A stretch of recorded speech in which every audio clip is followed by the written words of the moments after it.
I grew up in a beautiful, fantastic island with white sand and crystal water, and that island is Sardinia. After the pandemic, as soon as you can go, you should definitely book a trip for yourself. For 18 years, I never left the island, yet I was dreaming about crossing the sea, visiting the world, and discovering all the beauty of all the cities. Fast forward is 2021. I live in another beautiful island, at this time a little bit more far away from Sardinia, and it's the island of Manhattan in New York City. I'm in my 12th year at Google. I'm very happy and satisfied with my job, which has been quite a treat. And I'm enjoying my life in this beautiful space.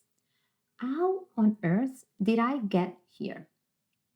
So let's start from the very beginning. I spent my past 38 years of life chasing my dreams, overcoming my obstacles while flirting with time. I'm here today because I'd love to share with you my learnings as I went through all of them in my life, and not because I believe my obstacles are unique to me, even though I think I've had a very good share of them to be here with you today, but because I believe that my way of approaching them could be an inspiration to all of you. And I hope that you will walk away energized by my 5 ways to utmost happiness. So let's begin this journey. I would like you to come with me back in time to 1988 when I was a little girl, 6 years old, with short boyish hair. By the way, my mom used to keep them that way so that she could treat lice more easily. So I'm in school, and my favorite teacher, Cecilia, is asking that question to all the kids. What do you want to be when you grow up? Me, without hesitation, I raise my hand and I say, I want to be a leader in a large corporation. Now, what did I know about large corporation at 6 years old in a little town in Sardinia is still a mystery to me. But little did I know that I was already learning a very big life lesson, which was to dream big, to have a vision, even if that vision seems impossible to you. But let's go back to my life for a minute. My teenage years were quite interesting. I was bullied at school almost every day for not looking as pretty as the other girls and for my religious upbringing. As I grew up in a very strict Jehovah's Witness community, I could not celebrate birthdays, I could not celebrate Christmas, parties and sleepovers, all of that was out of sight. And even if I was attempting to do any of these things, I would be reported to my mom and I would then get punished. Eventually, at home, I had my good share of challenges as well. My parents were fighting every day because of their religious differences. They were threatening each other with divorce every day. And I remember having nightmares of waking up in the morning and seeing my father walking away, leaving us alone. Now, I knew back then that my environment was not normal.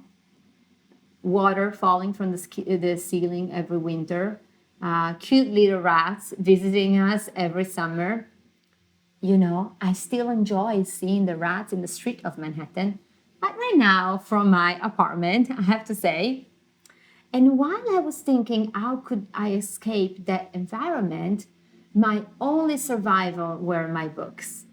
I remember just spending my afternoons studying and reading literature, history. Dante was my favorite friend.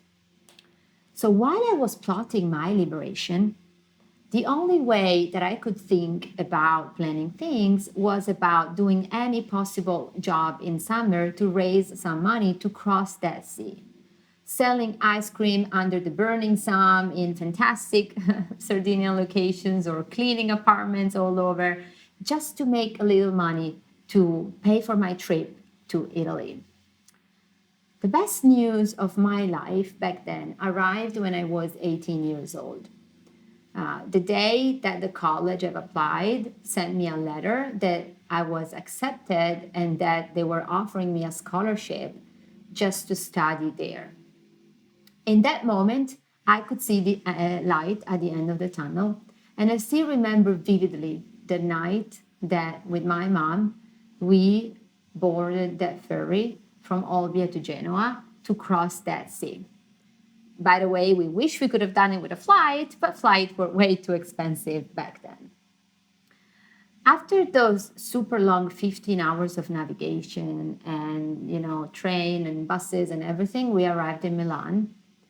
And I still remember that day as being a horrible, horrible day for the rest of the humanity, especially for America, for New York, and for all those families and people.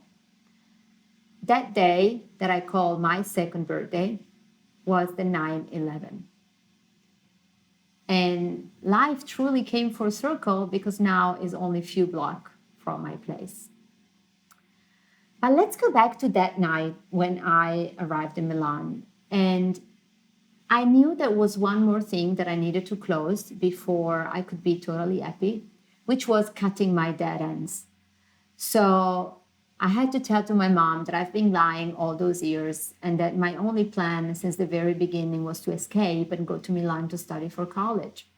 So I took the courage in my hand and I faced her and I told her that I was quitting, that I had enough, that I wanted to just live my life and being like any other person, enjoying all the things that you could discover.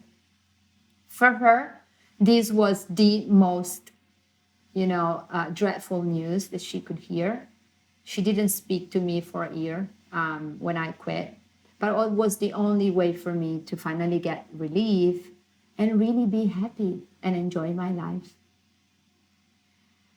Eventually, I graduated, going through another fair share of challenges, which include being threatened of murder from your best friend, having to escape your apartment in the middle of the night, be technically homeless for 2 weeks, doing any sort of job, to have some money, to enjoy a pretty clothes and anything. But the moment and that day that I finally had that paper, that I completed my 5 years of college, I still remember a big sense of accomplishment for achieving that dream. And, when I found my first job, I thought that was it. I was like, I'm done, I'm happy, I can settle. I found a good looking boyfriend, which is now my husband. And I said, no more obstacles for me, no more challenges. But little did I know again that life had other plans for me. At one point, I even thought that those challenges were sent on purpose so that I could strengthen myself, be stronger, and somehow I was using those obstacles as a fuel to keep going. And it was kind of a game. The more I could get through, the stronger would I get. And I thought maybe those are gifts in disguise, So you might be wondering what other gifts life brought me. One day I received an amazing call from an Irish recruiter. I remember being terrified by the interview because I said, my English is crap, they're gonna never hire me. And then there I was 1 month later boarding a flight to Dublin. The day I landed in the city, I still remember, was pouring rain. I was alone. I couldn't understand a word from the taxi driver. And even if all of that was going on, I could feel that life was bringing something so joyful to me. I was literally like a kid in a candy shop. I was experiencing all these new friends. I was enjoying my work up and down, the country. And I thought that I was done again. I said, this is happiness. Nothing else is going to happen. Until one day was 2011.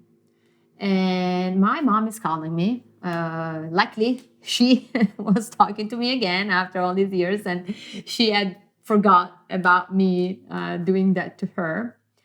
Casually on the phone, she's like, I'm here at the hospital, I'm doing some checkups, etc. And by the way, I have cancer. And I'm like, whoa. I never thought about my mom, honestly, being ill, because to me, she was invincible. She could do whatever she wanted. She was always up and down again and doing amazing jobs. But then here she was telling me that awful news. And I was, okay, what am I going to do now? So we started the journey, of her illness, endless visits, treatments, trying to find a way to see if it was possible to, survive. And then one day we were in my living room and she's like, Nadia, I want you to know something. And I was like, Mom, telling me. And she said, well, I want you to know I'm going to start turning yellow. And I said, what do you mean by turning yellow? She's like, well, the type of cancer I have, I will be yellow very soon. And she was like that. She was brutally honest, very direct. Either you loved her or either you hated her. And she did turn yellow in the end. And a few months later, after that, conversation, she passed away. She was 51. And once again, I was faced with an horrible reality of preparing your body for a funeral, finding a way to dispose of her ashes, following her dreams, and dealing with any sort of family disgrace. 2 weeks after that event, I accepted to relocate to Paris. Life was teaching me again another very big lesson. When it's time to heal and grieve, do take that time. But when it's time to pursue your dreams, you just need to get going and push through to make them happen. Now, is there more to my life? Oh, you bet. Were there more obstacles, more challenges? There were so many more things that I'm deciding to write a book about it, honestly, including one that is above all of us these days, a global pandemic. Last year, when I got the American role, I was about to give up. The embassies were closing. I couldn't get a visa. It felt that I couldn't make it. The travel ban and all of it. And I was like, this is it. I'm done. And then my 6 years old self came back to me and she said, well, Nadia, you don't give up. You take your grit, you take your perseverance, and you'll make it. And here I am telling you, this story from my apartment in Battery Park in New York. Now, you might have had a life that is totally different than mine. You might have had many more dreadful obstacles. You might have had less obstacles and everything was, done and done.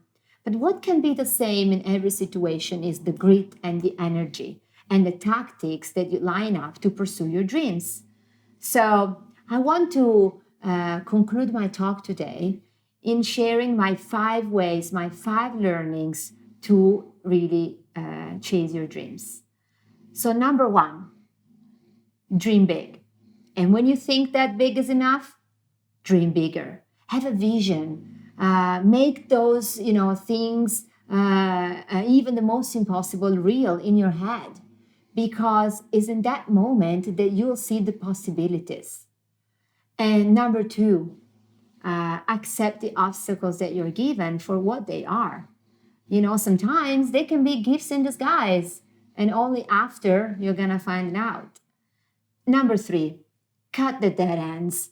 So do yourself this very big favor, even if it's friends, relatives, whomever. Free yourself from the toxicity so that you can go after your dreams being your best self. And once you're done, number 4, surround yourself only with people that lift you up, people that believe in you, people that give you energy and strength to go through your life so that you can be happy. And number 5, be mindful of time. Sometimes we think that time is too slow. Sometimes we think that time is too fast. But the real time is now. So be present in your days and be mindful that when you need to catch your dreams, you do need to go fast. Now, how can you own your time? What are some of the things that you could be doing today? For example, you could catch a piece of paper and write down something that you really want to do. Write it down now. That is going to be your catalyst. It's going to be your way to turbocharge your future. And it's going to be your way to finally own your time today, tomorrow, and trust me, forever. So thank you.